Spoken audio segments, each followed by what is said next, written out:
Stage 4 మోకాళ్ల అరుగుదలకి నొప్పి లేకుండా కీళ్ల మార్పిడి ఆపరేషన్ చేయబడును. Doctor Ramesh Gajula, endoscopic spine ortho surgeon and pain physician, Panacea spine pain ortho and sleep centre, Uppal, Hyderabad. మాది నలబొడ్లూరు. నేను దొన్నపాములను. నా కొడుకు 15 సంవత్సరాలు అయిన చలాంటి చేసినాం. హైదరాబాద్లో చలాంటి చేసి 3 రోజులు ఇంటికి పంపించినారు. ఆ తర్వాత ఒడిశా వాళ్ళు తీసుకుని వెళ్ళిపోండి, ఎస్పీ రమ్మంతానని చెప్పేసి అప్పుడు మా ఎమ్మెల్యే జుట్టు జగలేదు. అయితే రమ్మంతానని పంపించినాము.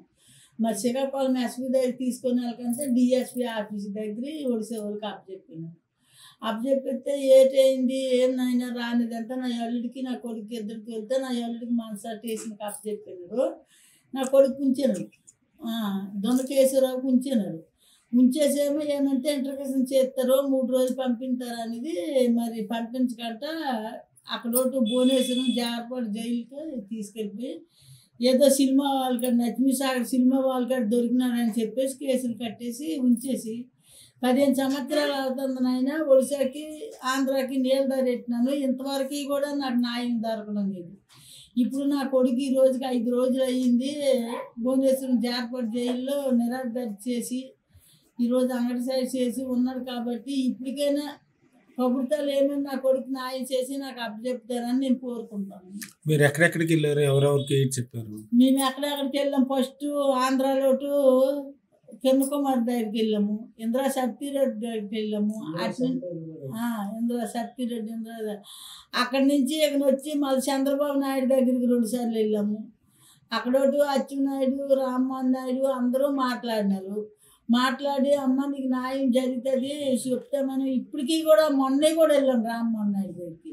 వెళ్తే చూసి నేను చంద్రబాబు నాయుడుతో మాట్లాడి చెప్తానని అలా క్యాబినెట్ మీటింగ్ పెట్టి కూడా మేము నీ కొడుకు న్యాయం జరగడానికి మా శ్రీకాకుళం పెట్టున్నామని కూడా చెప్పి ఇప్పటికైనా మరి ఒడిశా నుండి ఏమైనా రెస్పాండ్ లేదు. కాబట్టి 15 సంవత్సరాలు అయిపోయింది.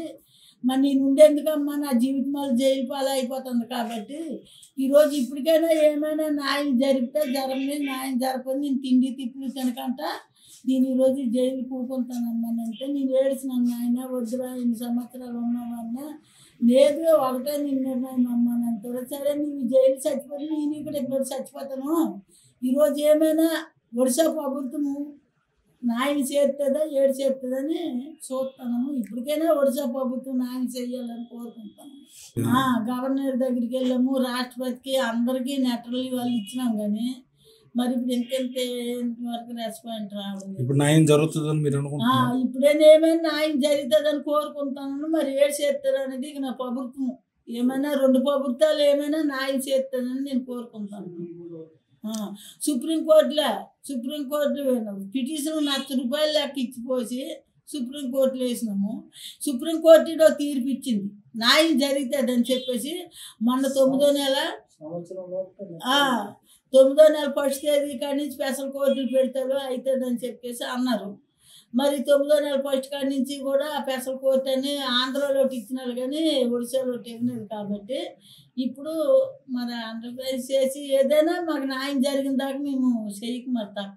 మీరు కూడా ఆందోళన తిండి తిప్పలు లేకపోతే మీరు ఆందోళన ఉంటాను. మరి ఇదా కూకుంటాను నేనేది ఎక్కడో దగ్గర. ఇప్పుడు ఆంధ్రాలో తిండి తిప్పలు లేక ఉంది. ఏదైనా చెయ్యాలి. మరి నా కొడుకైనా నాకు ఇస్తాను.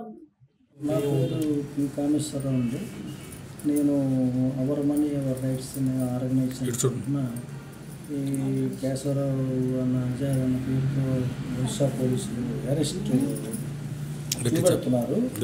కానీ యాక్చువల్గా ఈ కేశవరావు అన్న వ్యక్తి 19/5/2011లో ఆంధ్ర గవర్నమెంట్ ద్వారా డీజీపీ అరవిందరావు గారు సరెండర్ అయ్యాడు. ఆ సరెండర్ని గవర్నమెంట్ యాక్సెప్ట్ చేస్తూ 19/5 నుంచి 10 రోజులు అక్కడే ఇంటరాగేషన్ 3 రాష్ట్రాల ప్రభుత్వాల తాలూకా అధికారులు వచ్చి ఇంటరాగేషన్ చేసిన తర్వాత 28వ తారీఖు సాయంకాలం నల్లగొండలూరులోకి తెచ్చి పోలీసులు హ్యాండ్ ఓవర్ చేసి జనజీవన స్రవంతిలో మీకు వదిలేస్తున్నామని చెప్పారు. సో అక్కడ నుంచి 29వ తారీఖున మళ్ళీ ఒరిస్సా పోలీసులు డిఎస్పీ కాశీబాబు దగ్గరికి వచ్చి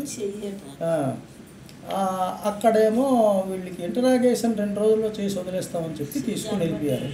తీసుకెళ్ళిన అప్పటి నుంచి ఇప్పటికీ 14 సంవత్సరాల 5 నెలలు ఇవాటి 18వ తారీఖు సరికి ఇప్పుడు వరకు కూడా అండర్ ట్రయల్ పేరు మీద జరపడా జైల్లో అతను ఉన్నాడు.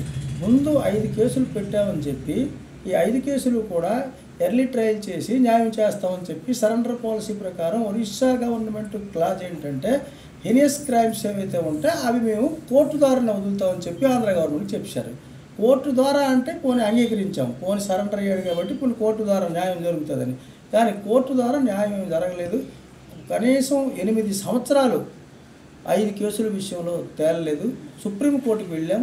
సుప్రీంకోర్టు ఏం చెప్పిందంటే 4 months లోపల ఈ కేసులన్నీ కూడా ఈ 10 కేసులు ఏవైతే ఉన్నాయో క్లోజ్ చేయండి అన్నారు. అలాగే 10 కేసులు తేలిపోయాయి. అతను నిర్దోషిగా విడుదలయ్యాడు.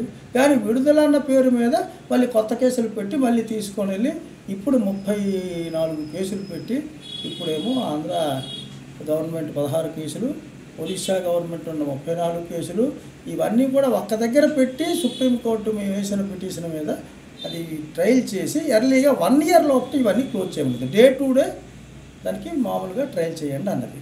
కానీ ఆంధ్ర గవర్నమెంట్ క్యాబినెట్ డిసిషన్ అయినా తీసుకుంది, ఒరిస్సా గవర్నమెంట్ క్యాబినెట్ డిసిషన్ తీసుకుందో లేదో తెలియదు, అసలు స్పెషల్ కోర్టు పెడతారో లేదో తెలియదు. అంటే దాని అర్థం అసలు ఇలాగ ఏదైతే 14 సంవత్సరాలు 5 నెలలు ఈ జైల్లో ఉంచి ఒరిస్సా గవర్నమెంట్ ఇలాగే కొత్త కేసులు పెట్టి ఏదైతే ఆర్డర్ పెట్టిందో అలాగే సుప్రీంకోర్టు చెప్పిన ఆర్డర్ని కూడా ఇంప్లిమెంట్ చేయడం లేదు. కాబట్టి ఈ కేశవరావు హంగర్ స్ట్రైక్ చేయడానికి నిశ్చయించుకున్నాడు. వాళ్ళ మదరు వాళ్ళ ఫ్యామిలీ కూడా అవసరమైతే హ్యూమన్ రైట్స్ కమిషన్ చెప్పిన ప్రకారం 31వ తారీఖున గవర్నమెంట్ ఆఫ్ ఒరిస్సా సెక్రటరీకి human rights commission Orissa letter పెట్టి ఈ కేసులో మీరు ఏంటి చెప్పదలుచుకున్నారో చెప్పండి అని చెప్పింది. కాబట్టి 31వ తారీఖు వరకు వెయిట్ చేస్తాడు అతను. వాళ్ళు 31వ తారీఖు లోపల ఏమిటి చెప్తారో గవర్నమెంట్ స్పెషల్ కోర్టు పెడతారా లేదా, పెట్టిన తర్వాత ఎర్లీగా ట్రయల్ చేసి సుప్రీంకోర్టు చెప్పినట్టు ఈ 1 సంవత్సరం లోపల అన్ని కేసులు క్లబ్బింగ్ చేయమన్నారు.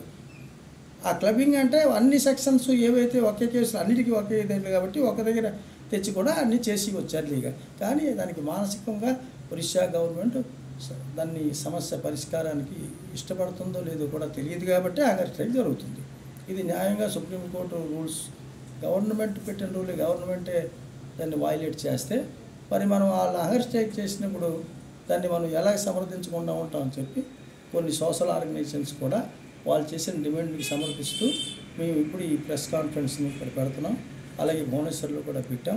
ఏంటంటే ప్రజల ద్వారా ప్రభుత్వాలకి ఈ విధంగా సుప్రీంకోర్టు ఇచ్చిన ఆర్డర్స్ ఎందుకు వైలేట్ చేస్తున్నారన్న దాని మీద ఈ డిమాండ్ని ప్రజల ముందుకు తీసుకెళ్ళి ప్రభుత్వానికి కూడా తెలియజేసి సుప్రీంకోర్టు తాలూకా రూలింగ్ ఏదైతే ఉందో ఆర్డర్ ఏదైతే ఉందో దాన్ని వెంటనే అమలు చేయమని చెప్పి మేము మీ ద్వారా మేము ముందు రోజుల్లోని మరి ఒడిశా గవర్నమెంట్ అవ్వండి ఆంధ్ర గవర్నమెంట్ అవ్వండి దీనికి పరిష్కారం అవ్వకపోవడం అన్నది అది మన చేతిలో లేదు. ఒక పార్లమెంటరీ డెమోక్రసీలో ప్రతిదీ అవుతుంది. గవర్నమెంట్ అవ్వకపోయినప్పుడు ఏం చేస్తారు? అవ్వకపోతే ఇది కంటిన్యూగా ఈ హంగర్ స్ట్రైక్ నడుస్తూనే ఉంటుంది. అదనంగా మీకు ఇంకో విషయం చెప్పదలుచుకున్నాను. ఇదే డిమాండ్ మీద అతను డి కేశవరావు 2016లో 4వసారి హంగర్ స్ట్రైక్ ఎర్లీ ట్రయల్ గురించి అడిగాడు. అప్పుడు 21 రోజులు కంటిన్యూస్గా అంటే ఇండిఫినెట్ స్ట్రైక్ చేసినప్పుడు home department secretary home department DG ద్వారా నన్ను సంప్రదించి నా ద్వారా అతను అమరణ నిర్ధారణ విరమించుకోమని చెప్పి రిక్వెస్ట్ చేస్తే నేనే డి కేశవరావుకి మెడికల్ కాలేజ్ కటక్లో విరమింపు చేశాను. ఎప్పుడు 2016లో. ఇవాళ వరకు కూడా ఇంకా ఆ కేసులు అప్పుడు 10 ఉండేవి. ఇప్పుడు మళ్ళీ కొత్త కేసులు పెట్టి ఎన్నాళ్ళు చేశారు కాబట్టి ఇతను కంటిన్యూగా ఈ సమస్య పరిష్కారమే రెస్పాన్సిబిలిటీ అవుతుంది. రేపు పొద్దున్న అయితే ప్రభుత్వమా ఏంటవుతుంది అది ప్రభుత్వం మీద అది మనం ప్రజలకి మనం వదిలేస్తాం సార్. మనం ఎన్నుకునే ప్రభుత్వాలు అలాగా సుప్రీంకోర్టును ఆర్డర్స్ను కూడా వాళ్ళు ఇంప్లిమెంట్ చేయని స్థితిలో ఉన్నప్పుడు మనం ప్రతి ప్రతినిధి దగ్గరికి వెళ్ళడం అలాగే ప్రతి ప్రజల దగ్గరికి వెళ్ళడం ప్రజల ద్వారా ప్రభుత్వాల మీద ప్రెషర్ ఆంధ్ర గవర్నమెంట్ అంటారా ఒడిశా గవర్నమెంట్ అంటారా? ఇప్పుడు ఒరిస్సా గవర్నమెంట్ మీదే మొదట వేస్తాం సార్. ఎందుకంటే ఇక్కడ ఇతను సరెండర్ అయ్యాడని ఆంధ్ర వాళ్ళు చెప్తున్నారు, లెటర్ కూడా మాకు ఇచ్చారు. ఒరిస్సా అంటున్నారు మేము అరెస్ట్ చేసామంటున్నారు. మేము ఇప్పుడు కోరేది ఏంటంటే అసలు కేశవరావు అన్న వ్యక్తి అతను నక్సలైట్లు అవనివ్వండి సాధారణ ప్రజలు అవనివ్వండి మీరు ఒక ప్రభుత్వమే మీ సరెండర్ తీసుకున్నాం అన్నప్పుడు మీరు అరెస్ట్ చేశామని ఈ కాంట్రవర్సీని సృష్టించారు. కాబట్టి అసలు హ్యూమన్ రైట్స్ కమిషన్ ఇప్పుడు కాదు 2012లోనే చెప్పింది ఇట్ ఈజ్ కంప్లీట్లీ అనే ఇంటర్స్టేట్ సమస్య అన్నారు. కాబట్టి ఇంటర్స్టేట్ సమస్య అంటే ఇరు ప్రభుత్వాలు కూర్చొని నిర్ణయించుకోవాలి.